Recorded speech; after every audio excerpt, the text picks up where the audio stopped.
નમસ્કાર, હું આસ્થા ગોસ્વામી ધ કેસરી ન્યૂઝ સાથે. ગુજરાત સરકારના મત્સ્ય ઉદ્યોગ મંત્રી શ્રી પરસોત્તમભાઈ સોલંકીના જન્મદિવસની ઠેર ઠેર ઉજવણી કરવામાં આવી. અંધેરી મુંબઈ ખાતે ઓધવજીભાઈ રામજીભાઈ સોલંકીને ત્યાં તારીખ 23/5/1961ના રોજ પરસોત્તમભાઈ સોલંકીનો જન્મ થયો હતો. બાળપણથી જ હિન્દુત્વ વિચારધારા ધરાવતા પરસોત્તમભાઈએ 1992-93માં મુંબઈ રમખાણોમાં હિન્દુ ધર્મના રક્ષણ માટે જનૂની લડાઈ લડ્યા હતા અને એક હિન્દુત્વવાદી ચહેરા તરીકે ઉભરી આવ્યા હતા. ત્યારે આ રમખાણોને હિસાબે શ્રી કૃષ્ણ મિશન કમિશનર દ્વારા ઉચ્ચ સ્તરીય તપાસ હાથ ધરવામાં આવી હતી અને જાણવા મળ્યું હતું કે પુરુષોત્તમ સોલંકી સૌથી વધુ આક્રમક હિન્દુત્વવાદી વ્યક્તિગત ધરાવે છે અને ત્યારથી પુરુષોત્તમભાઈ સોલંકી તેમના કોળી સમાજ સાથે સાથે સમસ્ત હિન્દુ સમાજના હિન્દુત્વવાદી નેતા તરીકે ઉભરી આવ્યા.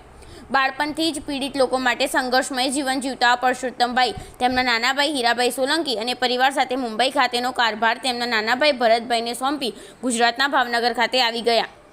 કોળી સમાજ તથા 18 વરણમાં બહુ જ સારી છાપ ધરાવતા પરસોત્તમભાઈએ 2007માં ભાવનગર જિલ્લાના તળાજા વિધાનસભાની સીટ પર ભારતીય જનતા પાર્ટીના નેજા હેઠળ જીત મેળવી આદરણીય નરેન્દ્રભાઈ મોદીની સરકારમાં મત્સ્ય ઉદ્યોગના કેબિનેટ મંત્રી બન્યા. ત્યારબાદ પૂર્વ મુખ્યમંત્રી આનંદીબેન પટેલ, પૂર્વ મુખ્યમંત્રી વિજયભાઈ રૂપાણી તથા હાલના મુખ્યમંત્રી ભૂપેન્દ્રભાઈ પટેલની સરકારમાં મત્સ્ય ઉદ્યોગ મંત્રી તરીકે અત્યાર સુધી સૌથી લાંબો સમય ગુજરાતના મંત્રી તરીકે આજે પણ સેવા આપી રહ્યા છે. બહારથી જનૂની સ્વભાવ ધરાવતા પરસોત્તમભાઈ અંદરથી ખૂબ જ કોમળ હૃદય ધરાવે છે. હંમેશા લોકોની મદદ માટે પોતાનું જીવન સમર્પિત કરનાર પુરુષોત્તમભાઈના સુપુત્ર દિવ્યેશભાઈ સોલંકી પણ તેમના પિતાશ્રીના પગલે પગલે આગળ વધી રહ્યા છે. રામ સાથે જેમ લક્ષ્મણ હતા તેમ જ પરસોત્તમભાઈ સાથે તેમના નાના ભાઈ હીરાભાઈ સોલંકી પણ સમાજમાં એક આગવું સ્થાન ધરાવે છે, પણ મોટા ભાઈના માર્ગદર્શન સાથે સાથે તેમની આજ્ઞાનું પાલન આજે પણ કરે છે. સમગ્ર ગુજરાતના કોળી સમાજ અને તેમાં પણ ખાસ કરીને ગુજરાતના દરિયા કિનારે વસેલા કોળી સમાજમાં સોલંકી પરિવાર ભગવાનની જેમ પૂજાય છે. પરસોત્તમભાઈને લોકો પ્રેમથી સોલંકી દાદા તરીકે બોલાવે છે.